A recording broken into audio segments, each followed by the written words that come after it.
ശിവപ്രസാദ്, ഇപ്പൊ സമൂഹ മാധ്യമങ്ങളിൽ വലിയ ചർച്ചയാണ്.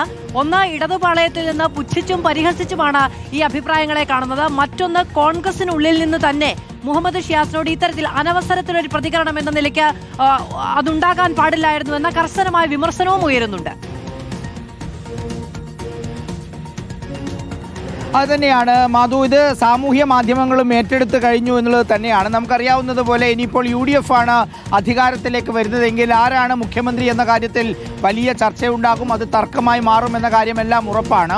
നമുക്കറിയാവുന്നതുപോലെ ഇപ്പോൾ ഏറ്റവും പ്രധാനപ്പെട്ട സാധ്യതയുള്ള ഒരാൾ 1 രമേശ് ചെന്നിത്തല, 2 KC വേണുഗോപാൽ, 3 VD സതീശൻ എന്നിങ്ങനെയാണ്. MLA-മാരുടെ പിന്തുണ വെച്ച് നോക്കിയാൽ, അതുപോലെ സംഘടനാപരമായ ശേഷി വെച്ച് നോക്കിയാൽ അത് KC വേണുഗോപാലാണ് എന്ന കാര്യം ഉറപ്പാണ്. മാത്രവുമല്ല, KC വേണുഗോപാൽ മുഖ്യമന്ത്രി സ്ഥാനത്തേക്ക് വരികയാണെങ്കിൽ ആ ബന്ധപ്പെട്ട സീറ്റ് സംബന്ധിച്ചെല്ലാം ഇതിനകം തന്നെ KC വേണുഗോപാൽ ധാരണയാക്കിയിട്ടുണ്ട് എന്നൊരു വിവരമെല്ലാം കോൺഗ്രസ് നേതാക്കളുടെ ഭാഗത്തുനിന്നുണ്ട്. രണ്ടാമത് രമേശ് ചെന്നിത്തല തന്നെയാണ്. രമേശ് ചെന്നിത്തലയ്ക്കാണ് കൂടുതൽ MLA-മാരുടെ പിന്തുണയുള്ളത്. VD സതീശനാണെങ്കിൽ കാര്യമായ MLA-മാരുടെ പിന്തുണ ഉണ്ടാകാനുള്ള സാധ്യതയില്ല. കാരണം ആ VD സതീശൻ്റെ ഭാഗത്തുനിന്നുള്ളവരും രമേശ് ചെന്നിത്തലയുടെ ഭാഗത്തുള്ളവരെയും പരമാവധി വെട്ടിനീക്കിക്കൊണ്ടാണ് അവർ സീറ്റ് അനുവദിച്ചത് എന്ന കാര്യം നമുക്കെല്ലാവർക്കും അറിയാവുന്നതാണ്. അതുകൊണ്ടാണ് സീറ്റ് ചർച്ച ആ സമയത്ത് നീണ്ടുപോയതും വലിയ തർക്കങ്ങളിലേക്ക് പോയതുമെല്ലാം നമ്മൾ കണ്ടിട്ടുള്ളതുമാണ്. പക്ഷേ ഇപ്പോൾ നേതാക്കളെ ഏകീകരിച്ചുകൊണ്ടുള്ള സാമൂഹ്യ മാധ്യമ ഇടപെടലുകളും വളരെ സജീവമായി നടക്കുന്നു എന്നുള്ളത് തന്നെയാണ്.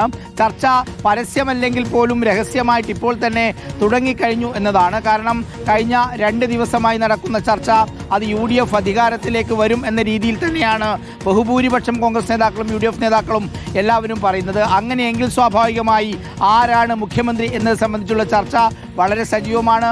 അത് സാമൂഹ്യ മാധ്യമങ്ങൾ ഏറ്റെടുത്ത് കഴിഞ്ഞു. ചില നേതാക്കൾക്ക് വേണ്ടി സാമൂഹ്യ മാധ്യമങ്ങളിൽ പ്രത്യേക ലക്ഷ്യം വെച്ചുകൊണ്ടുള്ള പോസ്റ്റുകളും വന്നു തുടങ്ങിയിട്ടുണ്ട്. മാധു, ഓക്കെ, TV പ്രസാദാണ് വിവരങ്ങൾ നൽകിയിരുന്നാലും മുഖ്യമന്ത്രി ചർച്ചകൾ വലിയ തോതിലുള്ള ചർച്ചകൾക്കും പ്രതികരണങ്ങൾക്കും ഒക്കെ കാരണമാവുകയാണ്. കോൺഗ്രസ് വലിയ ഭൂരിപക്ഷത്തോടുകൂടി വിജയിക്കുമെന്ന ആത്മവിശ്വാസത്തിൽ നിന്നാണ് കോൺഗ്രസ് പാളയത്തിൽ നിന്ന് തന്നെ ഇത്തരത്തിലുള്ള ചർച്ചകൾ ഉയർന്നു വരുന്നത്. അത് നിർത്താൻ ആവശ്യപ്പെടുന്നത് കോൺഗ്രസ് നേതാക്കൾ തന്നെയാണ്.